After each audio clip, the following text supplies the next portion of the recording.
Olá, boa noite. Boa noite. Olá.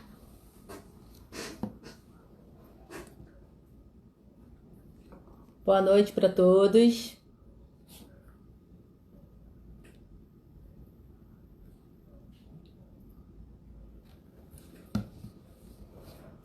Boa noite, Dr. Ralph, Dr. Nilson.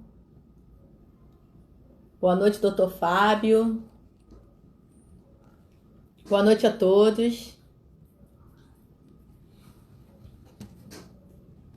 Hoje nós estamos em mais uma live pelo projeto ESA Niterói em Movimento e vamos receber hoje o Dr. Fabiano Luzes, juiz do trabalho, com o tema as audiências trabalhistas, né? As inovações das audiências trabalhistas.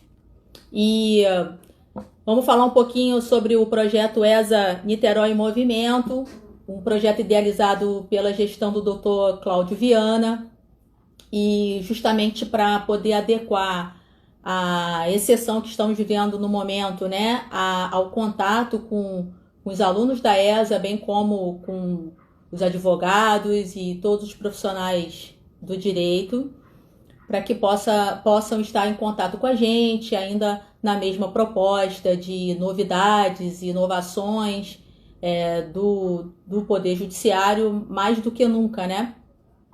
Então hoje nós vamos vir com um tema de direito do trabalho muito importante e obviamente abordado por um especialista, né? Então nós vamos esperar o doutor Fabiano Luzes solicitar sua entrada na nossa live. Doutora Alcione, boa noite.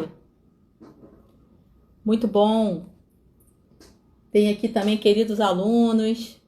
Muito bom compartilhar essa noite com vocês. O doutor Fabiano já vai entrar. E o tema é muito importante não só na esfera trabalhista, né? Que é o futuro das audiências no Poder Judiciário como um todo. A gente já vem falando sobre isso, sobre videoconferências, sobre sustentação oral, ou seja, mais um momento para a gente tratar desse assunto.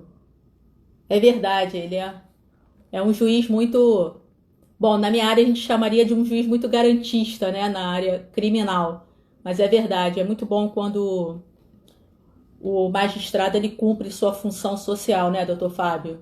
Então, ou seja, ele busca a melhor composição para as partes, né? Então, o doutor Fábio está compartilhando que o doutor Fabiano Luzes já foi até o corredor fazer um acordo com ele. Isso é muito bom.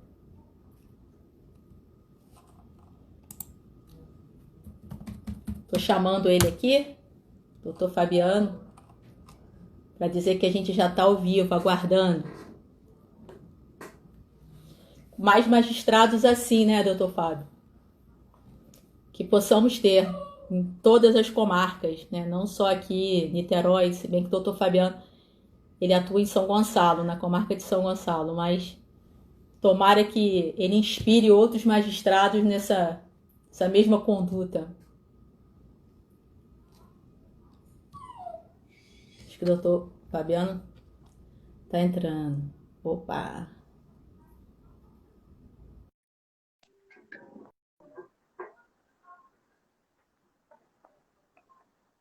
Estamos aguardando. Cíntia, Olá, boa noite. tudo Tudo bem, meu amor? bem? Tudo jóia? Tudo. E você? Tudo beleza. Deixa eu só apagar essa luz. Apaga essa luz aqui pra mim, por favor, principal. Não, a outra não, tudo não. Aí ficou. Ah, tá. Melhorou? Tá ótimo. Tá? Ah, então pronto, melhorou agora. Pronto. E aí, querido, tudo bem? Tudo bem, e você? Como é Tudo que tá? jóia. Tá tudo jóia. Tu- Caminhando, Tudo tentando jóia? sobreviver. Essa história de trabalhar de casa, deixa eu desligar, deixa eu botar uma outra luz aqui do lado que ajuda a gente a ficar com uma melhor imagem. Pronto, eu fico com a televisão de um lado. Pronto, eu acho que pronto, melhorou. Mas Melhorou, melhorou. eu acho que a gente está trabalhando, pelo menos eu, me sinto que eu estou trabalhando 3 vezes mais do que estava Sim, trabalhando antes. Você também? exatamente. Eu também. Tem gente que fala assim, eu já assisti todas as séries, filme, eu não vi filme nenhum, série nenhuma, só Nossa, trabalho. esses dias eu peguei, teve um dia que eu comecei a trabalhar, eu comecei a mexer no PJE às 11 horas da manhã. Fui parar de mexer no PJE 1 hora da manhã do dia seguinte. Fiquei assim, é claro que não foi contínuo, mas parei para comer. Daqui a pouco, né, a patroa manda, varre isso aqui, lava isso aqui. Aí ela tá aqui do meu lado, balançando a cabeça aqui, não, mas ela faz isso. Né? Aí a gente vai fazendo um pouco de cada coisa. É verdade. Mas Antes é de. isso. Bom, primeiramente eu quero te cumprimentar em nome da ESA Niterói, né? Agradecer a sua disponibilidade para bater esse papo aqui com a gente. Também quero te cumprimentar em nome do doutor Cláudio Viana e toda a sua gestão, doutor Ralph, nosso diretor tesoureiro, doutor Fábio Lucas, nosso corregedor. E aproveitando que eu estou falando do doutor Fábio Lucas, enquanto estávamos aguardando a sua entrada, Aham. ele fez um comentário sobre a sua postura enquanto magistrado, que certa vez você veio até o corredor para fazer um acordo, né, com ele. E ele achou isso assim, né, como que é como deveria ser mesmo, né? Então mais magistrados como Vossa Excelência nas nossas composições. Não, tira esse negócio de Vossa Excelência que com a gente você sabe que isso não vale, né? A Não, gente... foi uma brincadeira Eu aqui sei, agora, eu logicamente. sei. Mas eu agradeço, assim, agradeço, né, a todos. Eu fico muito, literalmente honrado. A gente tenta, sabe, Cintia, eu tenho uma premissa na minha vida. Eu aprendi isso com meus avós. Eu lembro de uma vez quando eu tinha acabado de passar no concurso em Minas Gerais. E aí tem um elevador lá e tal. E tinha uma questão de uma limitação de tempo, sei lá o que era. E aí só poderia usar o elevador naquele momento diretores e magistrados. Eu não tinha a menor ideia daquilo.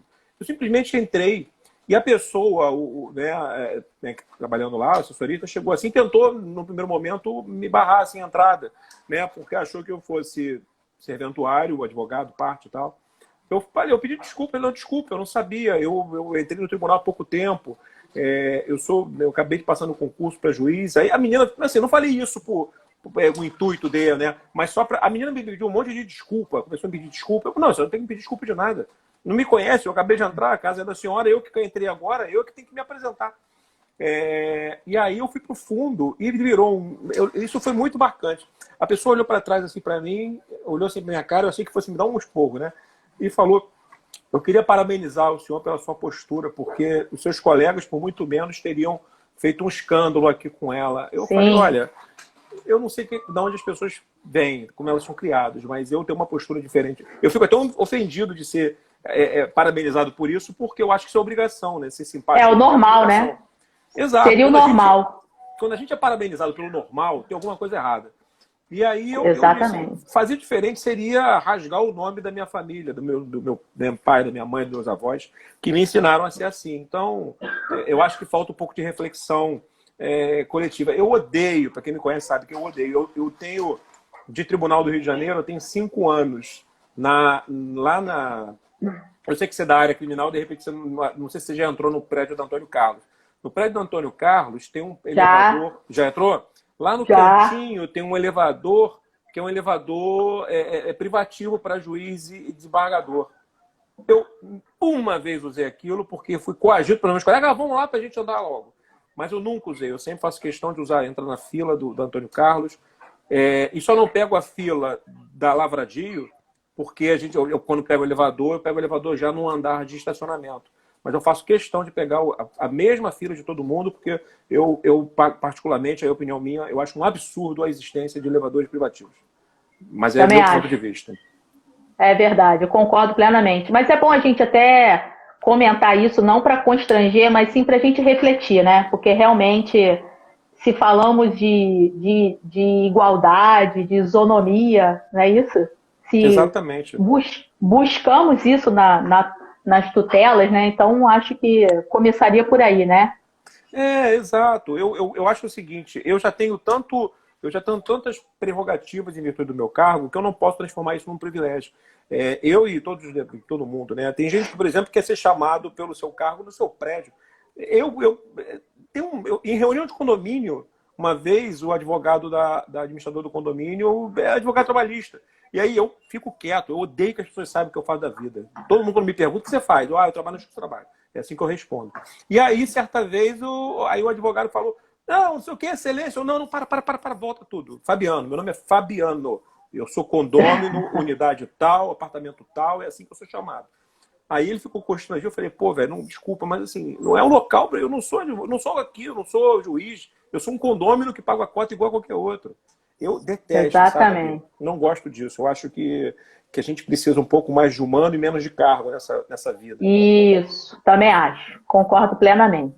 Mas que bom. Mas vamos lá. Então vamos ao nosso tema, né? É isso aí. Quero aproveitar só para que eu vi aqui que entrou, o doutor Cláudio Viana entrou na nossa live. Boa noite, doutor Cláudio. Professor José Cláudio. Um abraço para o doutor Cláudio. O doutor Cláudio Viana é uma pessoa que... Doutor Ralph, todos os demais, né? Doutor Cláudio, inclusive, eu já deixo um abraço. E eu estou na pendência de chamá-lo para conversar no Papo Trabalhista, que a gente começou um projeto falando com os presidentes. Já falamos com o pessoal de Macaé, já falamos com o pessoal de Barra Mansa. É um projeto ainda muito incipiente, mas eu queria, já fico até o convite aqui, estou aproveitando para constranger o doutor Cláudio para fazer depois um bate-papo, que a gente quer levar as realidades das OABs, porque muita gente não conhece, né, o que as OABs ofertam para advogados, eventualmente de outras, né, localidades. Mas é um papo que a gente abre aí para todo mundo poder falar o que pensa sobre direito, sobre audiência, sobre a vida, né, jurídica de uma forma geral. Ah, que bom. E aí, eu acho que com certeza ele vai aceitar. Quer dizer, estou me antecipando aqui, eu acho, né?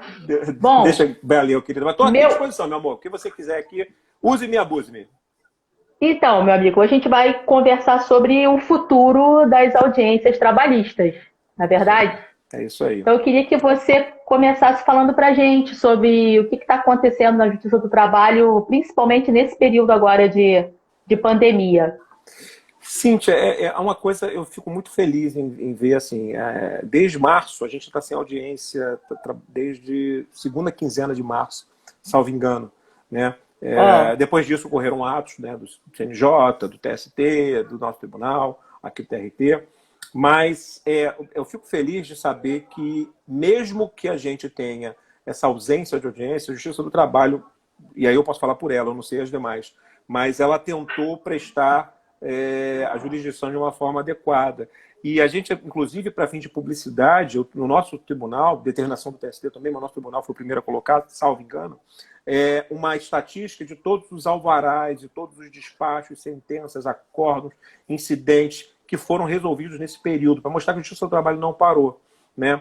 Então, eu achei isso muito positivo e tenho visto que, efetivamente, nós, dentro de uma lógica coletiva, né, tentamos minimizar esse prejuízo que a sociedade como um todo, e a sociedade eu coloco não apenas o empregado ou o empregador, que são os que acessam, né, são os clientes da Justiça do Trabalho, mas principalmente os advogados, né?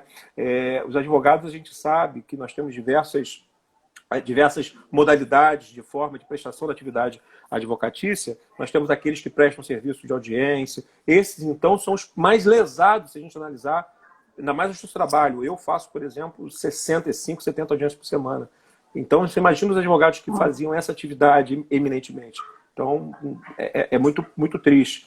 E mais, né, os prazos suspensos impediram, por exemplo, de muitos alvarás, porque estavam com prazo ainda pendente, né, de serem liberados. Então, nós tivemos muitos problemas, e mesmo assim a Justiça do Trabalho tentou minimizar esse problema na medida do possível. A gente tentou, né, eu ia falar instar, mas instar não é a palavra correta, eu tentei instigar, é a palavra correta, que as pessoas, né, tivessem menos juiz e mais advogado, quer dizer, que os advogados das partes tivessem um protagonismo, né? A gente precisa muito, impressionante, a gente é criado na faculdade, né? Você é professora universitária, né? Sabe bem disso, sabe como é que funciona isso na prática. A gente é educado na faculdade para depender do judiciário para tudo, né? A gente não é educado na faculdade para, não, eu sou o protagonista do meu processo como advogado.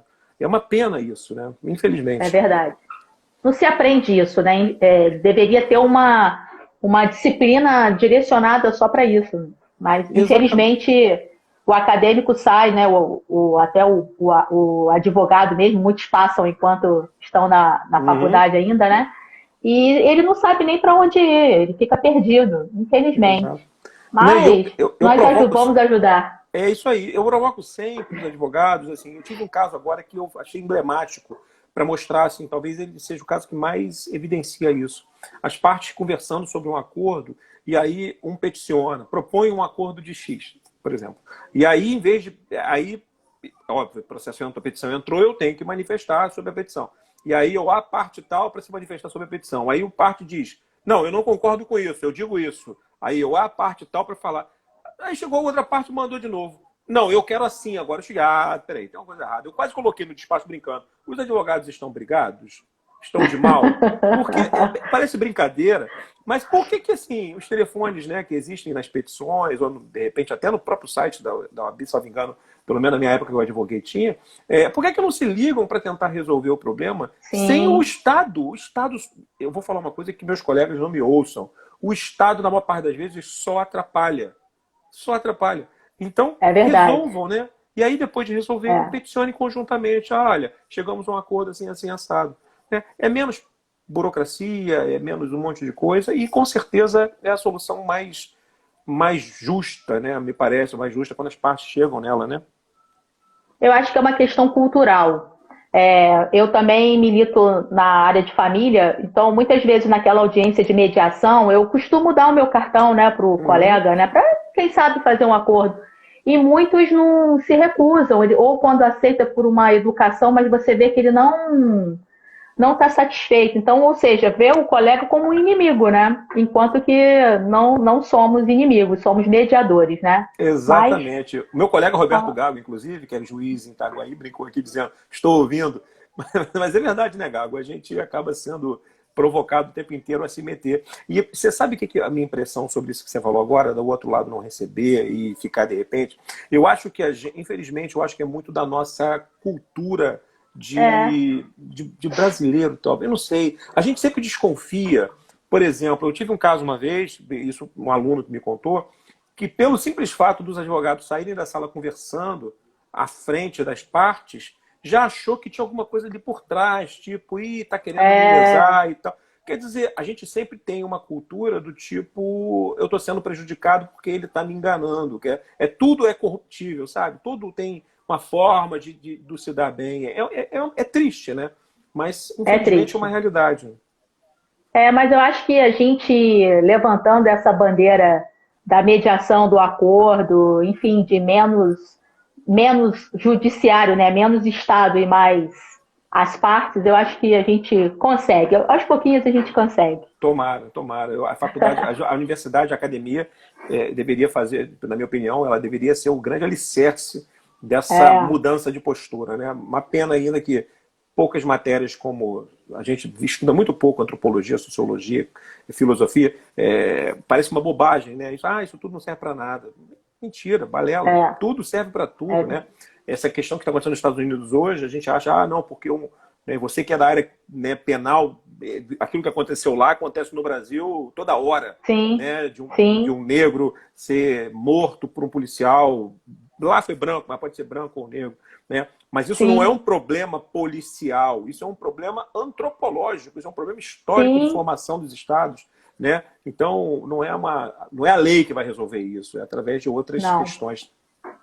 É o ser humano, Uhum, não é isso? é isso aí. Bom, meu amigo, e como é que vem se dando o acesso à justiça lá na esfera trabalhista? Como é que está sendo? Sim, a gente tem feito o seguinte: como a gente está inviabilizado das audiências, né? E aí inviabilizado efetivamente, os prédios estão fechados. Até para qualquer um de nós ter acesso, a gente tem que ter uma autorização específica por parte, seja do diretor do foro ou da administração do tribunal, por conta das medidas que estão sendo tomadas. Então, o acesso pessoal de qualquer parte, advogado, está inviabilizado. O que o tribunal tem feito, né, pelo menos o TRT da primeira região, com relação aos contatos que devem mais imediatos, o tribunal ele instalou um sistema SIGAME, né? Então, toda vez que alguém liga para esse telefone automaticamente é redirecionado para o telefone do diretor da vara, pelo menos assim vem acontecendo. Então, os advogados têm acesso às unidades jurisdicionais, pelo menos por telefone. Além disso, pelo menos o tribunal também buscou dar publicidade, os e-mails das varas vêm sendo muito utilizados no sentido de indicar processos que demandem um pouco mais de urgência, né? Então, isso vem tendo bastante efetividade, não apenas em São Gonçalo, que é onde eu atuo, mas pelo menos a notícia é que em todo o tribunal isso vem permitindo que haja uma fluidez nos processos.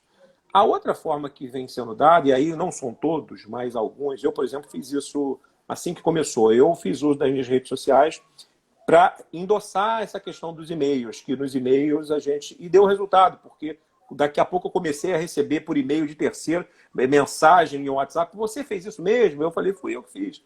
Porque eu acho que as redes sociais, elas são tão mal utilizadas, a gente hoje bate foto até do nosso prato de almoço para mostrar para os outros que está almoçando. Eu não consigo entender isso. Mas isso é uma medida interessante, né? Quer dizer, você dá publicidade através das redes sociais que a vara está atendendo, seja por telefone, seja por e-mail.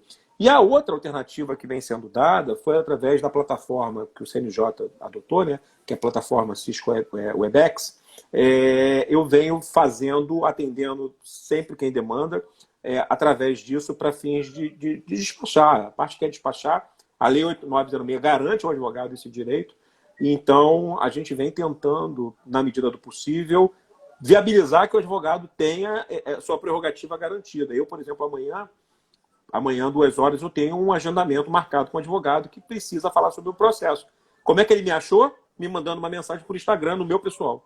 Olha como é que as redes sociais... Olha.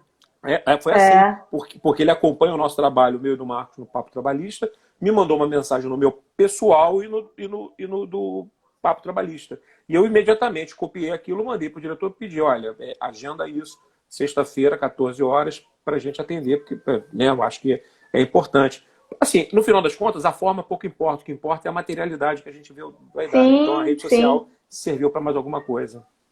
Ó, tem muitos colegas aqui, doutora Shirley, doutora Valéria, dizendo que estão sendo muito bem atendidas por e-mail. Olha, então, que bom. Ó, o feedback, né, que a gente está tendo. Né? Isso é importante, e só para pegar, se eu só pegar uma deixa com relação a isso, porque esses dias eu ouvi uma reclamação de alguém que não estava sendo atendido. E assim, isso é importante, claro, ninguém quer que a ouvidoria do tribunal não serve para a gente reclamar de qualquer coisa, né? A gente usa muito mal a ouvidoria dos tribunais. Né? A gente às vezes não tem sei lá, aconteceu alguma coisa, a gente vai lá e usa. A ouvidoria serve para esse tipo de coisa, por exemplo, se alguém não está respondendo e-mail, me parece um canal apropriado, né? E eu costumo brincar que a ouvidoria não é só para reclamar, não, também é para falar bem, porque às vezes... Sim, elogiar. Porque às vezes quando a ouvidoria detecta uma boa prática, porque a vara não fala isso, mas o advogado quando percebe e noticia isso na ouvidoria, a ouvidoria busca saber o que está acontecendo para tentar levar para as outras varas aquela postura. Então é importante saber usar bem a ouvidoria dos tribunais. É verdade. E, Fabiano, como é que tá essa questão das audiências telepresenciais? Por videoconferência, né? Cíntia, isso tá dando um quiprocó danado. É porque... É mesmo? Tá dando um quiprocó danado. A gente vem abordando muito isso no Papo Trabalhista, porque, assim, eu acho que a gente está vivendo um período que a gente precisa fazer algumas reflexões, novamente, sobre a sociedade. Quando a gente olha na mídia... A informação da mídia o Brasil tem hoje, dados das pesquisas, 240 milhões de telefones celulares. A nossa resposta intuitiva é dizer que todo brasileiro pode fazer uma audiência telepresencial porque tem um telefone celular. Isso é quase que intuitivo, sabe? Mas quando você vai dissecar os dados e vai vendo o que tem por trás daquilo, a gente percebe que desses 250, 200 milhões de telefones são pré-pagos. Né? Então, a gente percebe na prática, e os que não são pré-pagos, tem uma banda larga, mas um 5 ou 4G, 3, sei lá o quê. Mas sistema de internet com uma velocidade que talvez não seja mais adequada. Né? Da mesma forma, a banda larga. O que a gente chega, qual é a conclusão que a gente chega com relação às audiências telepresenciais? Né? O doutor Ivan Gomes, por exemplo, está aqui, é um brilhante advogado de São João de Meriti. Ele é um dos mais entusiastas do não às audiências telepresenciais. Eu brinco com ele sempre, só porque eu peguei esse dado e aí, falando do doutor Ivan. Eu acho que sim, que a gente tem que ser muito casuístico. Quando existe a possibilidade de fazer a audiência, e aí a possibilidade é material, a internet é boa, a parte tem acesso, não vai se colocar em risco, né? Porque também não adianta nada. O cliente é no escritório do advogado, na casa do advogado. Você está levando risco para sua casa, não faz sentido, né? Então, quando isso tudo é preenchido, eu acho que a gente tem um primeiro requisito. Legal, posso fazer a audiência. O segundo requisito é o processo, né? Porque no direito do trabalho, né, diferente, por exemplo, de muitos no processo civil. No processo civil, vou fazer uma analogia com o juizado especial, né? O juizado especial, muito do que acontece é prova documental, né? Você não precisa nem, você nem é ouvido. Aquele ato vira quase um proforma. Você chega lá, tem acordo? Não tem. Redigiu, olhou a defesa, fala alguma coisa? Nada, vai para a decisão, né? Então, é quase que proforma mesmo. Na Justiça do Trabalho, não. A Justiça do Trabalho é uma justiça que a prova oral é uma prova muito importante, né? Então, você pensa, autor e réu, são 2 depoimentos, mais possíveis 3 testemunhas daqui, 3, mais os advogados, mais o juiz, 11, e o servidor que vai fazer. São 12 pessoas que têm que ter acesso à internet para fazer, dependendo, uma audiência trabalhista. Então, o doutor Ivan estava colocando aqui uma coisa importante. Ou seja, qual é a preocupação que nós temos? De gerar exclusão digital. E aí, sim, quando a gente pensa na audiência trabalhista como um substitutivo, audiência telepresencial, desculpa, como um substitutivo, qual é a preocupação que nós temos? Da gente estar começando a gerar um movimento de exclusão digital. Ou seja, aqueles advogados que até hoje não sabem mexer no sistema, por exemplo, ou as partes que não têm acesso a meio material, não conseguirem acessar o Poder Judiciário Trabalhista. E é importante lembrar, o direito do trabalho, o processo do trabalho, é um processo de pessoas desempregadas na sua essência, né? Quem procura a Justiça do Trabalho normalmente está desempregado. E mais, normalmente, são pessoas, infelizmente, do extrato mais baixo, infelizmente, da sociedade, né? Normalmente são pessoas de classe D e E. Então, se você obrigar, eu acho que você está, e aí eu vou usar as palavras do doutor Ivan, a gente vai estar fomentando a exclusão digital. Mas eu acho que o que vale mais importante, se eu tiver condições, se fosse advogado e tivesse condições, eu faria. Tá? Claro, o processo permitindo. Verdade. Bom, antes de continuar, eu quero só cumprimentar quem está chegando, quem chegou depois. Doutor Marcelo, diretor de Cultura e Eventos da OAB Niterói, que eu consegui ver. Conselheiros da OAB, presidente de comissão. Estou estendendo boa noite para todos. O doutor Gago, o doutor Marcos, né, disseram que deram sentença em um processo que não teve audiência nenhuma. Eu também. Então, também. mais um detalhe, mais uma novidade aí que a gente está percebendo. Porque eu fiz isso, fiz em alguns, inclusive. O que acontece? Na Justiça do Trabalho, a gente tem um princípio, né, que é o princípio da concentração dos atos em audiência. Esse princípio é um princípio que está na CLT. Para falar a verdade, esse princípio ele ainda traz uma lógica que a defesa no processo de trabalho é recebida em audiência. A gente tem aquela velha briga, olha, mas o que eu faço? Recebo antes, faço o saneador, né? A gente está com Zé Cláudio aqui falando, observando aqui, né? Vai dar uma aula sobre isso. Eu sou entusiasta de parte do processo civil no direito do trabalho, no processo do trabalho. Eu sou um dos entusiastas, por exemplo, da ocorrência do despacho saneador no processo do trabalho. Por quê? Porque eu acho que muitos processos a gente ocupa espaço em audiência sem necessitar. Vou citar um caso emblemático, só não vou dar o nome vou dar o milagre, mas não vou dar o nome do santo. Tem uma universidade, por exemplo, na região de Niterói, São Gonçalo, que dispensou bastante gente, né? Muita gente vai saber do que eu estou falando, mas fica aí pelo entendimento. E a matéria era estritamente verba rescisória e fundo de garantia. Aí, quer dizer, qual é o X da questão? Faz sentido a gente ter uma audiência para isso? Na lógica da CLT faz. Mas, e aí, quer dizer, baseado nisso, houve uma grande reflexão. E mais, a instrução normativa do TST, salvo engano, a 41, eu acho que é a 41, trata da aplicação do CPC na Justiça do Trabalho, no processo do trabalho. Ela era textual. Fabiano, instrução normativa não é lei, é verdade, mas é uma interpretação do TST sobre isso. Ela dizia textualmente que não se aplicavam alguns procedimentos do CPC, como, por exemplo, saneamento do processo, intimação para apresentar defesa sob pena de revelia. O que aconteceu depois disso? O TST publicou um ato, o ato número 11, um ato conjunto do TST, indicando pela aplicação no processo do trabalho. Aí, o que aconteceu? Pessoas como o Marcos, olha o Marcos aqui, instrução 39, Marcos está lembrando. Obrigado, Marcos. Marcos está lembrando aqui, instrução normativa 39.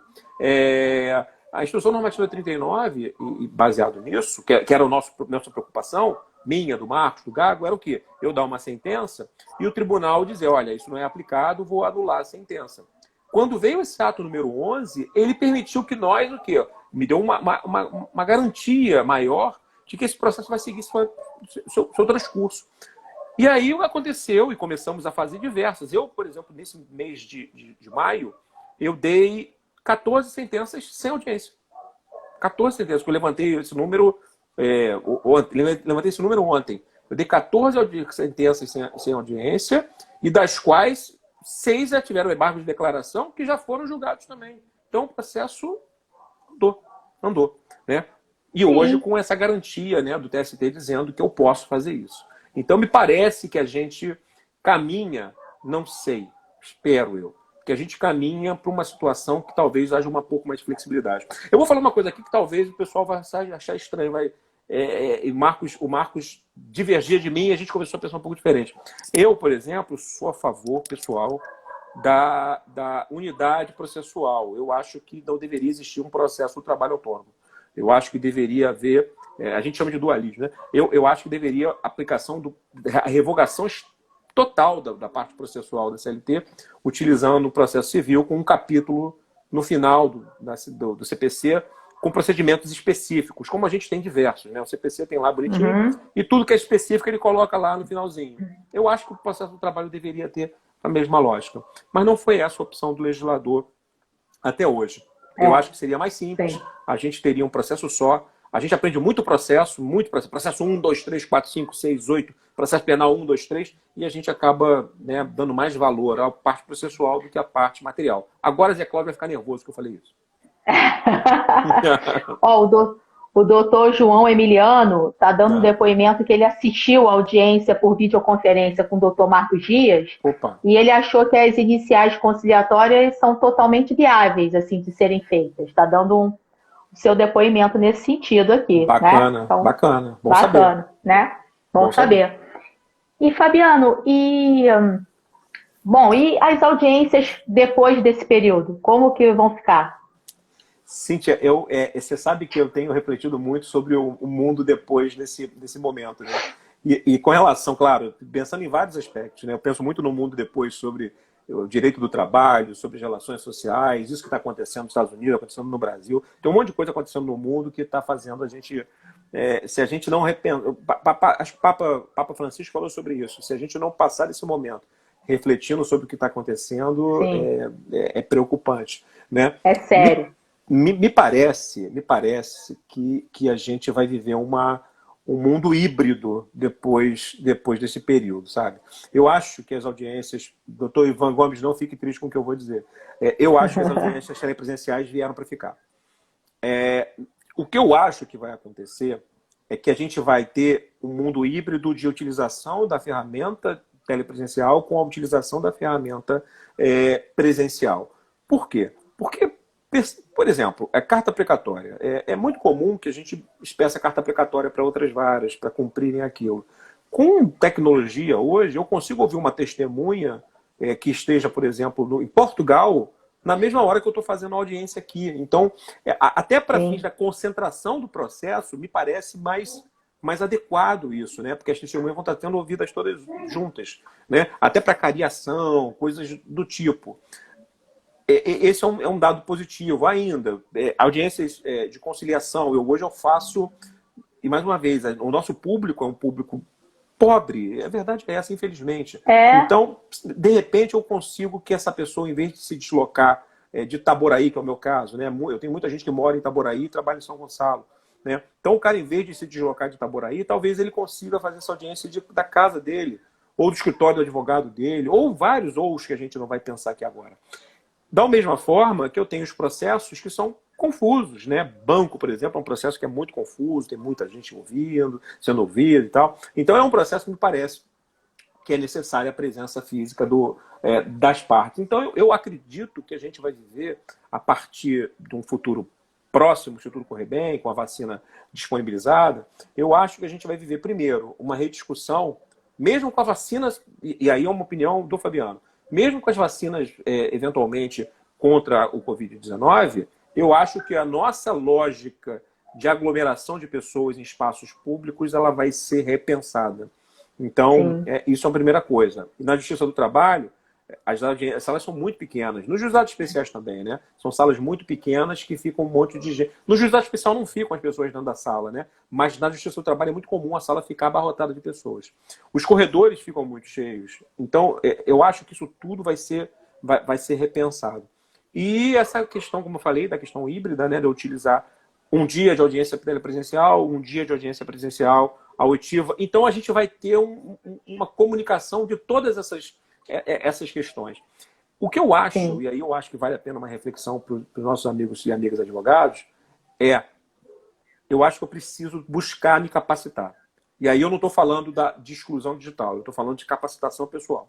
Né? Eu acho que a gente vai viver, no futuro próximo, uma necessidade de adequação a essa nova realidade. E aí eu acho que é muito importante a participação da OAB, doutor Luciano Bandeira, numa live que fez com o Marcos, tratou, dizendo que a OAB, que o curso mais demandado continua sendo o Word básico, o Excel básico. Muitos advogados não conhecem até hoje os sistemas de acesso PJE.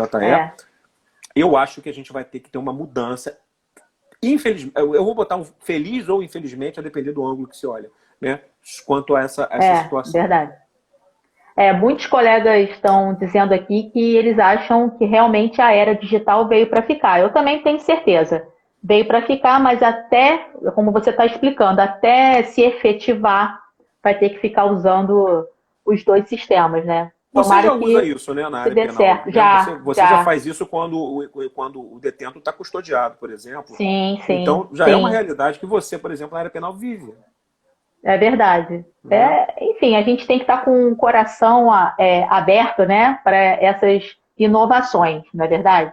Pra você ter uma ideia, a Suprema Corte Americana, eu não estou com dado aqui agora, a Suprema Corte Americana fez a primeira audiência, não, né, porque eles têm um ritual um pouco mais protegido do que o nosso, né? O nosso, os ministros batem boca, acham, né, aquela coisa toda que a gente está acostumado a ver na TV Justiça. Lá na Suprema Corte Americana existe um formalismo um pouco mais, talvez, protetivo ao ritual deles. Mas foi interessante que a primeira audiência não presencial deles, que foi um marco em 200 e não sei quantos anos de Suprema Corte, mostrou várias coisas interessantes, como, por exemplo, você ouvir uma privada sendo acionada, criança falando no fundo. Então, assim, até numa corte muito mais formal no sentido de todo o ritual e da preservação dos seus ministros, que não é nem televisionada, né, por sinal, a gente está tendo essa mudança. Então, imagina nós aqui que já temos uma relativização disso com a TV Justiça, por exemplo, levando os julgados do STF para todo e qualquer assinante de uma TV a cabo, né? TV por assinatura. É verdade, E, Fabiano, e na realidade trabalhista, com essas medidas provisórias que estão sendo implementadas, como é que vai ficar? Não sei, boa pergunta. Quem tiver essa resposta me ajuda. Por favor, né? Vamos dividir uma angústia aqui, então, vamos dividir essa angústia. Cíntia, a gente não tem menor assim. A gente está vendo, o direito do trabalho está... o ano, 2020 é o ano da Covid e do direito do trabalho. O Supremo Tribunal Federal, todo dia estou exagerando, mas toda semana tem uma matéria trabalhista sendo abordada. Nós tivemos ontem, por exemplo, uma decisão quanto ao pessoal portuário. Na semana passada, nós tivemos uma decisão sobre depósito recursal, sobre admissibilidade de recurso extraordinário. Na outra semana, nós tivemos as medidas provisórias. Tivemos sobre responsabilidade civil objetiva do 927, parágrafo único do Código Civil, no direito do trabalho. Então, a gente já teve uma enormidade de matérias trabalhistas decididas. E aí, é pergunta do milhão mesmo. Quem tiver essa resposta É, vai ganhar dinheiro. O ponto fundamental, me verdade. parece, e aí é uma reflexão que me parece importante ter. O direito do trabalho, ele caminhou, ele está numa curva de... a gente chamaria na matemática, né, de ponto de célula, né? Ele está fazendo assim, ele está mudando a curva dele. E aí é importante dos advogados que militam na área trabalhista, fundamental, estarem se capacitando nesse sentido. E capacitar não é só o direito do trabalho. O direito do trabalho é um direito que conversa com diversos ramos do direito. O direito do trabalho conversa com o processo civil, a gente já falou sobre isso. O direito do trabalho conversa com o direito previdenciário. O direito do trabalho conversa com o direito civil. Acabei de falar de responsabilidade objetiva. O direito do trabalho conversa com o direito penal. Né? Quando a gente Sim, tem, por exemplo, falso testemunho, quando a gente tem não recolhimento de INSS e de imposto de renda, quando a gente tem diversas questões, fraude no fraude contrato, no contrato. Quer ver contrato. uma coisa que a gente passa por cima direto? Marcos, eu não sei se o Marcos e o Gago estão aqui ainda. Quando há uma fraude no ponto da empresa, por parte da empresa, isso é estelionato. Ou fraude, não, estelionato não, mentira. É Fraude. falsificação de documento. Porque aquele documento tem Ah, reflexo. Aquele documento tem reflexo para fins sim. tributários. Uhum. Percebe? Isso aí. Então, e aquele documento é considerado, até para fins de fiscalização, na minha ótica, é considerado até um documento público. Porque aquilo Sim. é sujeito à fiscalização do auditor fiscal. Então, a partir do momento que eu tenho reflexo quanto aquilo, quando eu fraudo aquele documento, me parece que eu estaria, me parece, com todas as vezes quem pensa em contrário, incorrendo num tipo penal. Isso a gente passa muito por cima, infelizmente. Trabalho escravo, olha aí, doutora Valéria Trabalho colocando aqui. escravo. Muito. Eu só vou abusar e dizer, eu vou pecar pela técnica, condições análogas de escravo, né? Porque o trabalho É. escravo não existe mais desde É. 88. Redução à condição análoga de escravo. Redução à condição análoga de escravo, que está lá prevista especificamente no Código Penal. Nós temos Isso. direito administrativo, nós temos direito internacional, ou seja, um monte de coisa. Então, me parece que a gente está passando por um momento de reflexão quanto a isso, sabe? Eu acho que os advogados trabalhistas que militam na área trabalhista... Deixa eu só tirar o gato daqui, que o meu gato está fazendo um monte de bobagem. Sai daí, gato! Pronto, o gato está fazendo bobagem. Tô quase gritando a Adriana aqui para tirar a porcaria do gato. O gato, ele enfia a unha no meu sofá com vontade de matar o gato. Mas Bom, tá vendo? O gato, a capacidade que tem de tirar minha atenção. Aí a Adriana tá vendo, ela Tira veio aqui sua buscar o gato. concentração. Pô, Adriana, o gato tá fazendo bobagem aqui, pô. Ela veio pra estar acompanhando também. Cada coisa. Tá vendo? Imagina se eu tô fazendo audiência. Semana que vem eu tenho Pois é. correção com a corregedora do tribunal. Imagina se o gato pula aqui na tela. Tuf, Imagina. não sei se você viu hoje. Hoje, tá na Conju, eu acho que tá na Conju, a neta do ministro Marco Aurélio apareceu enquanto ele estava tratando, relatando um processo na turma que ele participa. Quer dizer, uma coisa muito pouco Olha. comum de se ver, ainda mais um ministro que é muito formal. Ele preza pelo formalismo, o ministro Marco Aurélio mesmo. Mas então, eu acho que o direito do Ó, trabalho... estão dizendo que você está praticando crime contra o seu gato aqui, de Não maus fiz nada, eu só tratos. fiz assim, sai gato, sai gato. Não fiz maltrato não, hein? Até posso ter feito algum dia na vida, mas dessa vez não foi não. Não, não. Dessa vez não, dessa vez eu falei, sai gatinho, sai gatinho. O Marcos está colocando Gilmar Mendes. Marcos, não sei Gilmar Mendes, eu não sei não, essa eu vou deixar para você. Mas, ó, pessoal, não atire o pau no gato. Pô, não foi pau no gato não, gente, foi isso aqui, ó. Eu só peguei isso aqui e fiz assim, sai daqui, gato. Foi isso. Mas, bom, beleza, paciência. Mas então eu acho que o direito do trabalho ele está passando por esse momento de mudança e o Supremo Tribunal Federal, na minha ótica, inclusive, até relativizando o texto constitucional na sua interpretação, e a gente não sabe o que vai acontecer. De fato, a nossa grande preocupação, de fato, é assim, o agravamento o agravamento não é a palavra mais adequada, mas o aprofundamento da interpretação de exceção do direito do trabalho, de caminhar para uma fragilização muito maior do que o direito do trabalho já é frágil, percebe? O direito do trabalho é muito frágil, e a gente vê isso no nosso dia a dia por diversos aspectos, né? Nós tivemos, o Marcos acabou de conversar com o Léo Belo, editor do trabalho, sobre um caso de uma doméstica que foi à casa, trabalhou na residência de uma pessoa conhecida, conhecida inclusive em mídia, né? E as pessoas de máscara e ela trabalhando e ela morreu contaminada por Covid. Se foi lá ou não que ela pegou, a gente não vai saber.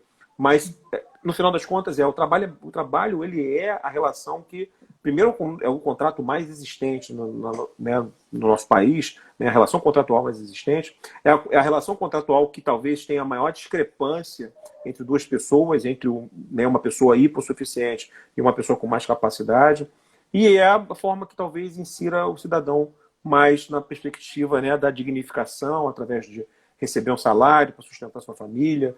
Então eu acho que esse monte de questões vão fazer a gente refletir alguma coisa diferente. Se a gente não sair disso, vou repetir, né, mais uma vez, se a gente não sair desse momento repensando o que a gente, né, o que a gente quer da vida, né, Rochelle, exatamente, o nome do gato é Rochelle. Como é que você sabe, Gato?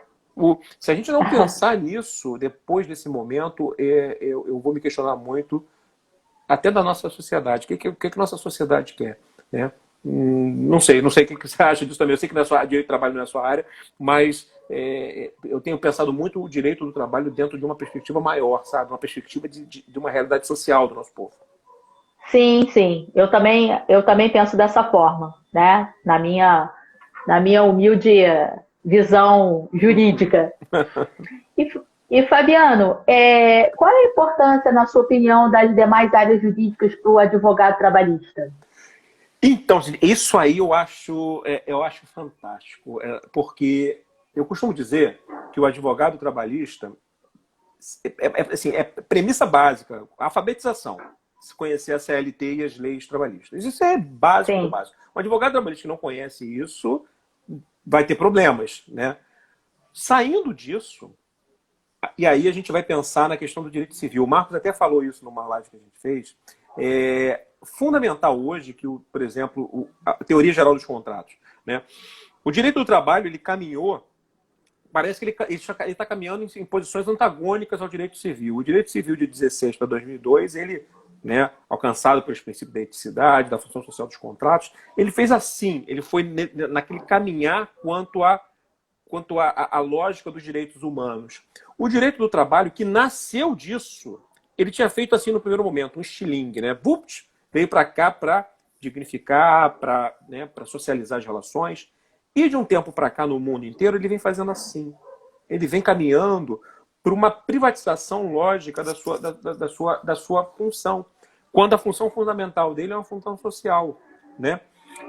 E isso é muito preocupante, por quê? Porque quando isso é feito, o direito do trabalho começa a ter fragilizado o seu princípio, que é talvez o maior dos princípios, né? Que é o princípio da proteção. E aí a gente fica naquele dilema de Sofia. Peraí, mas né, o que irá acontecer? O que eu faço? Né? O direito civil, me parece hoje, um maior instrumental para um bom advogado trabalhista. Porque quando eu pego o direito do trabalho e o contrato do trabalho dentro da teoria geral dos contratos, quer dizer, está aqui o contrato específico do trabalho, teoria geral dos contratos, que é um guarda-chuva, e acima desse guarda-chuva, um céu, que é a teoria geral do negócio jurídico, eu me pergunto, como é que eu posso hoje atuar no direito do trabalho sem conhecer essas duas grandes áreas do direito civil, que tem livros específicos, né? Livro sobre teoria do negócio jurídico e livros sobre teoria geral dos contratos. Porque a teoria geral dos contratos traz para a gente, por exemplo, a questão da boa-fé objetiva, do negócio jurídico, né? Você vai lá no artigo 186, você vai no artigo 927, você vai nos defeitos do negócio jurídico, você vai nos elementos de invalidade dos atos. Você tem diversos elementos no direito civil que ajudam hoje a gente a interpretar melhor o direito do trabalho. Quando a gente vai no processo civil, da mesma forma, nós temos diversas formas de analisar que permitem um processo do trabalho mais sério, mais efetivo. Mesmo que eu acho que o processo do trabalho, Zé Cláudio vai pular de novo que eu vou falar isso, mas mesmo que eu acho que o legislador do processo do trabalho, do nosso novo Código de Processo Civil, melhor dizendo, bebeu muito da fonte da CLT, trouxe muitos elementos do processo do trabalho para dentro dela. Obviamente que com um corpo muito mais muito mais adequado à nossa realidade de hoje, né? O CLT é um documento mais antigo, mas já era moderno em 40, né? Então, em 43, ele já era um documento moderno. Então, eu acho que o advogado precisa beber dessas fontes. Além do direito constitucional, claro, como o doutor Ivan colocando aqui, como é que eu não vou conhecer o direito constitucional? Como é que eu não vou conhecer as convenções da OIT que ajudam a resolver muitos problemas que a gente tem? Então, eu acho que isso aí é fundamental para todo e qualquer advogado que queira militar na área trabalhista, sair. Vou falar o que o meu orientador do mestrado, o Roberto Vagali, disse sempre. Fabiano, você precisa ser out of the box, você tem que sair da caixinha. Você tem que ir para outros lugares para repensar um pouco o seu modus operandi. E é isso que é uma recomendação que eu dou aí para todo mundo. Inclusive para os acadêmicos de direito, que conselho você daria para os acadêmicos? Primeira coisa que eu diria para os acadêmicos todos é: não tenham preconceito com o direito do trabalho. O direito do trabalho é muito legal. Esse é um conselho que eu dou para todos. O segundo conselho que eu dou para vocês é: conheçam, participem das audiências trabalhistas. A audiência trabalhista é um local que se aprende muito, né? Então, e não só com um juiz, com vários juízes. Eu acho que é importante você ver o direito na prática, como a faculdade, infelizmente, né, a universidade hoje, ela tem essa carência de apresentar para o futuro advogado ou a futura advogada como o direito é na prática. Eu acho que vivenciar isso é muito importante. Mas, Fabiano, como é que eu vejo hoje uma audiência se eu sou acadêmico e eu não estou podendo ir? Simples. Tenta descobrir, e aí, de fato, é interessante mandar os e-mails para as varas, aonde está tendo audiência telepresencial. Porque qualquer acadêmico pode assistir, só vai receber um link para isso. Então, eu preciso de horas. Em qualquer lugar. Como qualquer lugar. Então, você pode participar. Eu acho que é muito importante que o acadêmico do direito, né, que eventualmente... Primeiro, se você não gostar do direito do trabalho, eu acho natural, quando fui acadêmico também não gostava de direito do trabalho, eu acho que é importante você pensar, no mínimo, que o direito do trabalho é uma forma de você ganhar dinheiro. Isso é muito importante. O direito do trabalho é um direito que tem muitas demandas, continua existindo. Agora, nesse período, então, acredito eu que a gente vai ter uma enxurrada depois. Então, é bem importante você saber, até como uma questão de autopreservação pessoal. Você vai sair da faculdade e você vai deixar de ser o filho ou a filha que faz universidade para ser desempregado, né? Então, a gente deixa de ser orgulho da família para ser estatística ruim do país, né? Todo mundo que se forma acontece isso no primeiro momento. Então, é importante que você conheça, deixe os preconceitos de lado para tentar conhecer. Nada impede que você seja um advogado brilhante, penalista ou um direito tributarista, mas é importante que você se permita conhecer. Isso é uma recomendação que eu dou para todo mundo, porque pode acontecer de um dia bater na sua porta uma causa trabalhista que vai ser a causa da sua vida. Como eu já vi causas de bilhões, por exemplo, já vi causas de 5 milhões, 6 milhões. Aí você vai dizer para o cara que você não sabe direito? Não vai fazer isso, né? É verdade. Vou aqui confessar, eu iniciei minha carreira no direito do trabalho, é que depois o direito penal me pegou, mas eu comecei minha carreira no direito do trabalho. E foi colega Fabiano, de faculdade de uma grande amiga nossa, uma grande colega juíza do trabalho, não foi isso? Você não estudou com a Nélita, né? Não, na verdade nós não fomos amigas da faculdade. Na minha sala, eu tinha uma grande amiga que então né, muito amiga da Nélita, então a gente convivia muito, porque ela fez Cândido Mendes e eu fiz Estácio de Sá. Entendi. E lembrando, a Nélita é esposa do nosso querido Sérgio Pérez, né? Sérgio Pérez. Grande advogado. E já que eu estou falando de época de graduação, quero mandar um beijo especial para uma amiga de graduação que está aqui assistindo a gente, a doutora Gisele. Está aqui, eu vi, reconheci, um beijo grande, Gisele. Grande beijo. Fabiano, faltam 5 minutos, mas tem uma pergunta aqui do doutor Marcos, que ele pergunta assim: mestre Fabiano, você acha que o processo... mestre Fabiano, você acha que o processo coletivo do trabalho está em xeque? Eu acho que sim. Eu não sei se eu entendi a pergunta. O processo coletivo seria direito coletivo? Eu acredito que seja o direito coletivo. Eu acho que sim. Eu acho que a gente está passando por um período importante de reflexão. Abraço Francisco Montenegro, juiz do nosso tribunal também. Eu acho que a gente está passando por um período de reflexão no direito coletivo. O direito coletivo vem sofrendo nos últimos, eu costumo falar isso, desde 1980, muitos solavancos no mundo, né? começando lá atrás com Margaret Thatcher e Ronald Reagan nos Estados Unidos, que combateram ferozmente o direito coletivo, até o momento que as mídias começaram efetivamente, né, a tecnologia começou a fragilizar o local de trabalho, que era onde os trabalhadores se concentravam. Gradativamente a gente começou a ter essa cultura, né, do consumismo e do individualismo. Então eu não me vejo mais num grupo, eu sou sempre eu tenho que me dar bem, eu tenho que melhorar, eu tenho que maximizar a minha situação. Então eu vejo hoje o direito do trabalho coletivo passando por um momento de fragilização. Mas todo momento de fragilização, ato contínuo, ele é um momento de oportunidade. Então eu acho que é um momento da gente repensar. Todos os momentos que o direito do trabalho foi posto à prova, ele saiu mais forte. E eu acho que o direito coletivo da mesma forma. A gente já vê hoje, por exemplo, mas vou fazer uma analogia só para guardar a proporção. A gente hoje tem um movimento de rua nos Estados Unidos que ele tem 15% da população americana é composta de negros. Mas a gente hoje tem uma grande quantidade da população branca dos Estados Unidos, jovem, incorporando aquela necessidade de igualdade social. E aí eu faço e trago para cá. Talvez seja um momento, né, talvez, no segundo momento, de repensarmos coletivamente a necessidade de um direito coletivo. E eu acho que o direito coletivo vai se reinventar de uma forma ou de outra, seja por ser um movimento global, seja por uma necessidade local, que no nosso caso me parece, mesmo com as relativizações, seja o TST limitando o dia de greve, seja o STF limitando agora a atuação dos sindicatos, me parece que a gente daqui a pouco, eu tenho fé que a gente vai ter um direito coletivo forte. Isso aí, eu também tenho fé. Meu amigo, infelizmente a gente terminou, tá? Faltam 2 minutinhos. Doutor Cláudio Viana está aqui te agradecendo pela disponibilidade, doutor Ralph, também nosso diretor tesoureiro, doutor Fábio Lucas. Então, em nome da ESA Niterói, eu quero também te agradecer sua disponibilidade, sua amizade. E estender meus cumprimentos também a todos os colegas que estão nos assistindo, os conselheiros da OAB Niterói, os presidentes de comissão, que eu vi alguns aqui, doutora Eliana Barbosa, doutora Laila, minha parceira nesse projeto ESA e Movimento da gestão do doutor Cláudio Viana. E quero aproveitar para convidar quem está nos assistindo para terça-feira, às 19 horas também, nesse nosso canal da ESA, assistir a live com o título Passo a Passo da Audiência de Instrução e Julgamento com a doutora Tatiana Cruz.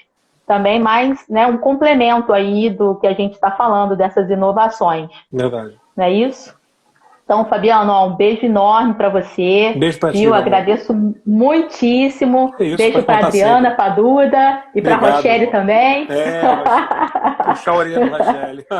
Obrigado, eu agradeço muito o carinho de todos. Agradeço muito, tá? Doutor Cláudio, doutor Ralf, doutor Fábio, agradeço demais o carinho, sempre sendo disponibilizando para mim deferências que eu tenho certeza que eu não mereço. Eu agradeço demais aí o carinho e pode ter certeza claro sempre que a OAB precisar de alguma coisa desse simples cidadão, né? Que nessa hora eu não me falo como juiz, me falo como cidadão. Sempre que precisar, claro, eu vou dar à disposição. Tenho certeza. Ó, tá botando aqui, doutor Fabiano é show. Aí, como é que você não merece? Tá certo. Beijo grande, tá viu? Bom, tá bom. Um beijo para você também. Então, um beijo a todos, tá? Boa noite. Beijo. Boa noite a todos. Tchau, Boa noite, tchau. gente. Tchau, tchau.